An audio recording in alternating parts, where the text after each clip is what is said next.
Delta seven நண்பர்கள் அனைவருக்கும் வணக்கம். இந்த பதிவில் பார்க்க போகிற படம் மலையாளம் மூவி கட்டாளன். தமிழ் டப்பிங்கிலே இருக்கே. மலையாள சினிமா சமீப நாட்களாக பேன் இந்தியா சினிமாவுக்கு முக்கியத்துவம் கொடுத்து வருகிறது. அந்த வரிசையில் ரா கேங்ஸ்டர் படமாக பவுல் ஜார்ஜ் டைரக்ஷனில் ஆண்டனி வர்கீஸ் நடிப்பில் உருவாகி வெளிவந்துள்ள கட்டாளன் படம் எப்படி இருக்குன்னு பார்ப்போம். இந்த படத்தோட கதையை பற்றி பார்த்தோம்னா, தமிழ்நாடு கேரளா பார்டரில் ஒரு காடு, அங்கே நம்ம சுனில் தெலுங்கு நடிகர் சுனில் இருக்கார். அவர் பேர் படத்தில் மாறி, ஒரு கேங்ஸ்டர், கட்ட பஞ்சாயத்து, ரவுடிசம், எல்லா இல்லீகல் வேலையும் பார்க்குறாரு. ஊருக்குள்ளே பெரிய தலைக்கட்டு, அவர் வச்சது தான் சட்டம். சிறு வயதில் இருந்தே அந்த காட்டுக்குள்ளே பிறந்து வளர்ந்தவர் என்பதால் ஒரு வேட்டைக்காரனாகவும் இருக்கார் சுனில். அதாவது மாறி அந்த ஊரில் வாழக்கூடிய மலைவாழ் மக்கள் கூட்டமாக சேர்ந்து போய் மாறிக்கிட்ட, அண்ணன் எங்களை எப்படியாவது காப்பாற்று, காட்டு யானைகள் தொல்லை தாங்க முடியலன்னு சொல்கிறாங்க. எங்கள் ஆளுங்க நிறைய பேரை காட்டு யானைகள் மிதிச்சே கொன்னுட்டு ஃபாரஸ்ட்டு கவர்மெண்டில் ரிப்போர்ட் பண்ணியும் ஒரு பிரயோஜனம் இல்லை. நீ தான் இந்த காட்டு யானைகள் கும்பல்கிட்டேருந்து எங்களை காப்பாற்றணும்னு கேட்குறாங்க. நான் பார்த்துக்கிறேன், உங்களை தைரியமாக இருங்கன்னு சொல்லிட்டு கண்ணி வச்சு காட்டு யானைகளை கொல்றாரு. கரும்பு தின்ன கூலியாங்கிற மாதிரி அந்த அந்த யானையோட தந்தங்களை வெட்டி எடுத்து அதை நல்ல விலைக்கும் விற்கிறாரு. ஒரு தந்தம் 3 கோடி ரூபாய்க்கு விற்கிறாரு. அதிலிருந்து யானைகளை கொன்று அதன் தந்தங்களை எடுத்து இல்லீகலாக வெளிநாட்டுக்கு ஏற்றுமதி பண்ணுறாரு. தன்னை எதிர்ப்பவர்கள் லாபத்தில் பங்கு கேட்பவர் என யாராக இருந்தாலும் கொன்று குவிக்கிறாரு. மாறியை எதிர்த்தா மரணம்தான் பரிசு. தன்னுடன் 40 வேட்டைக்காரர்களை வைத்து தந்தங்களை கடத்துகிறார். தங்களை காட்டு யானைகள் கிட்ட இருந்து காப்பாற்றின்னு வந்த ஊர்காரங்களை அடிமையாக வச்சு குறைச்ச சம்பளம் கொடுத்து வச்சிருக்காரு. மாறியும் அவரோட அடியாட்களும் அந்த ஊர் பெண்கள்கிட்டையும் பாலியல் பலாக்காரத்துலேயும் ஈடுபடுறாங்க.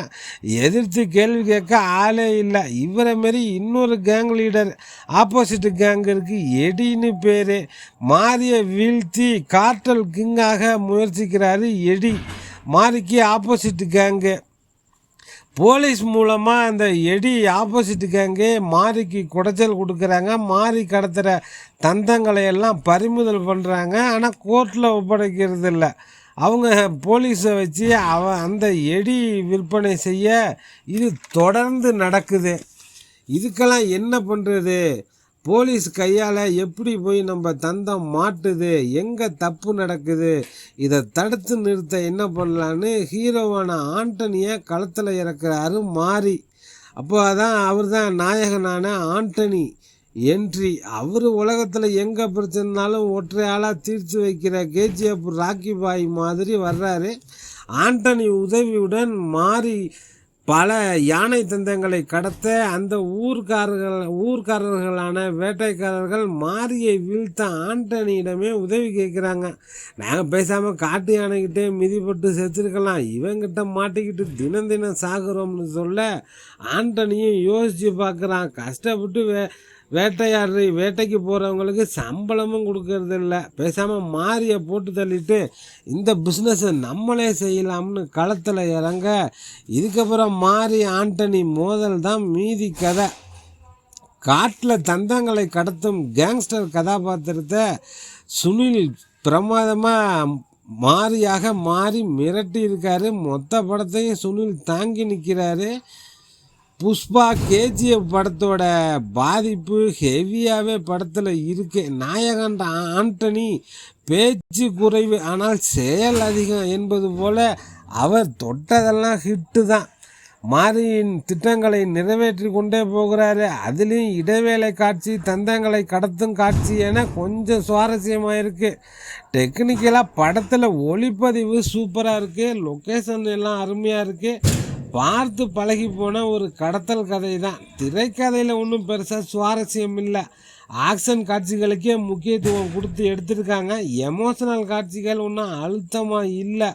மியூசிக்கு கேஜிஎஃப் ரவி பசோர் ஸ்லோவாக வாசிச்சிருக்க ஸ்லோ மோஷனில் நான் வரேன் அப்படின்னு படத்தில் நடித்த நடிகர்களுக்கும் கேஜிஎஃப் மாதிரி பின்னணி இசையை போடு, நான் சிகரெட்டை பற்ற வச்சுக்கிட்டே நடந்து வர்றேன் என்பது போல் ஸ்லோ மோஷனில் ஏதோ பேஷன் ஷோ போல் வந்து போகிறாங்க. இதெல்லாம் தேவையே இல்லை. இதனால் முதல் பாதி எதுவுமே சுவாரஸ்யமாக இல்லை. தமிழ், மலையாளம், தெலுங்கு, கன்னடம், ஹிந்தின்னு 5 மொழிகளில் உலகமெங்கும் 28/5/2026 வெளியாகியிருக்கு. அங்கமாலி டைரிஸ்னு ஒரு படம், சூப்பர் படம். அதில் நடித்த ஆண்டனி வர்கீஸ் தான் நாயகனாக நடித்துள்ளார். துஷாரா விஜயன், சுனில், சித்திக் மற்றும் பலர் இணைந்து நடிச்சிருக்காங்க. 2ஆம் பாதி முழுக்க பில்டப் தான். அப்புறம் சண்டை காட்சிகளுக்கு முக்கியத்துவம் கொடுத்து எடுத்திருக்காங்க. திரைக்கதையில் ஒன்றும் பெருசாக சுவாரஸ்யம் இல்லை. படம் முழுவதும் ஒவ்வொரு கதாபாத்திரமும் சிகரெட் பிடிச்சிக்கிட்டு ஸ்லோ மோஷனில் நடந்து வருவதே நமக்கு அயற்சி தட்டுது.